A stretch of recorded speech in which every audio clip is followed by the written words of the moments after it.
Next up, I think I'm safe in saying this, the single weirdest clone in the jungle. However, weird generally is good. And if weird is good, that means that this guy is great. He's known for arguably the single best first call in jungle history.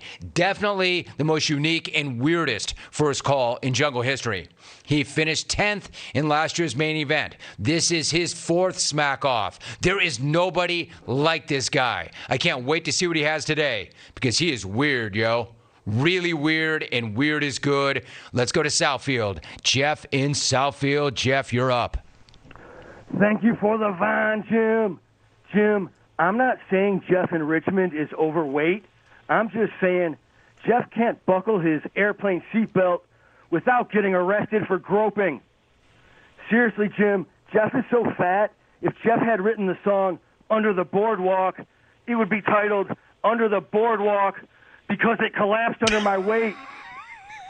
Speaking of Jeff, hey, Jeff, why are you taking photos of your daughter posing on your car like she was Tawny Katane? Guess what, Jeff? According to your daughter's senior yearbook, she's been voted most likely to bang David Coverdale.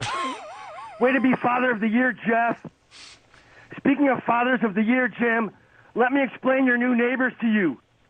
Jim, Wisconsin lives for 2 things: food comas and blacking out. That's it. Wisconsinites want to eat themselves to sleep and drink cheap-ass beer until they black the hell out. Jim, if you buy a Wisconsinite some fast food or some beer, not only will they be your best friend, they will take a freaking bullet for you. Truth be told, Jim, it's debatable whether Wisconsinites are fat humans or pigs who have mastered bipedal locomotion. Seriously, Jim, if you find you're the only one taking your garbage to the curb once a week, it's because the rest of the state just eats theirs. Speaking of eating garbage, one guy who's had way too much fast food is Caleb in Green Bay.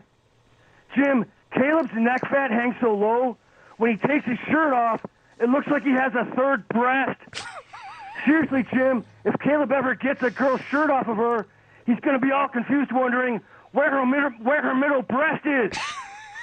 Speaking of Caleb, Jim, instead of telling the 1 millionth joke about how Caleb is a wanker, I'm going to spread some good news. Clones, did you hear Caleb finally moved out of his parents' basement? It's true. He now lives in the penthouse suite of the Palms Hotel. Or at least, that's what he's calling his parents' attic. And with that, Jim, just like Caleb, this call is heading for the home stretch. Jim, for years, Portland man had long hair, long beard, and an untucked plaid flannel shirt. Then one day, Portland man decided to grow up, so he cut his hair, trimmed his beard, and tucked in his plaid flannel. Hey, Portland man, once you're grown up enough to tuck in your plaid flannel shirt, that's when you need to be grown up enough to get a better shirt. Okay? Plaid flannel is not a dress shirt, Portland man. It's not for tucking in. Plaid flannel is for farmers and for lumberjacks and for Dan in Denver on his wedding day. Speaking of Dan in Denver, Jim, Dan is so malodorous and his hygiene is so disgusting, he actually got kicked out of Woodstock. It's true. Even ZZ Top wants Dan to trim his beard. But Jim, in Dan's defense, he is genetically 50% Sasquatch. On his mother's side, it's true. His mother's family affectionately refers to Dan as Normal Foot. In other news, Jim, Dan in Denver was acquitted of a bestiality charge when his attorneys argued it was just 2 animals humping. And like that, he's gone. Jeff in Southfield.